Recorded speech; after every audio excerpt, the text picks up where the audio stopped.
पहलगामच्या हल्ल्यानंतर भीतीपोटी पर्यटकांनी काश्मीर बुकिंग रद्द करायला सुरुवात केलेली आहे. हल्ला झाल्यापासून ट्रॅव्हल्स एजन्सीजना तिकीट रद्द करण्यासाठी फोन येत आहे.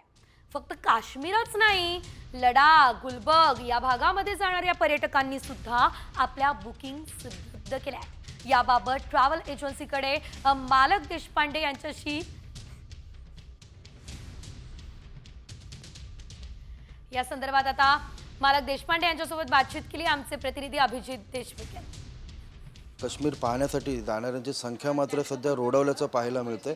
एकंदरीतच ती घटना घडल्यानंतर पर्यटकांमध्ये देखील एक भीतीचं वातावरण पाहायला मिळतंय. कल्याणमधल्या ट्रॅव्हल्स एजन्सीजमध्ये पहिलं बुकिंग करण्यासाठी फोन करण्यात होते, तर ही घटना घडल्यानंतर आता प्रत्येक काश्मीरसाठी बुकिंग रद्द करा असे फोन सध्या येत आहेत. सध्या जसं की आपल्याला माहिती आहे की काश्मीरमध्ये जे हल्ला झाला त्यामुळे सगळे घाबरलेच आहेत.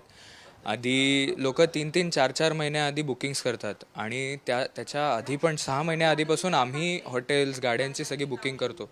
तर आत्ता ते सगळ्यांचे जे कॅन्सलेशन्स आले तर ते घाबरलेत सगळे, त्या भागात जाण्यासाठीच घाबरलेत. काश्मीर हे खूप सुंदर आपलं एक राज्य आहे. 2019मध्ये 370 काढल्यापासून लोकांचं तिकडे पर्यटन आकर्षण वाढलेलं आहे.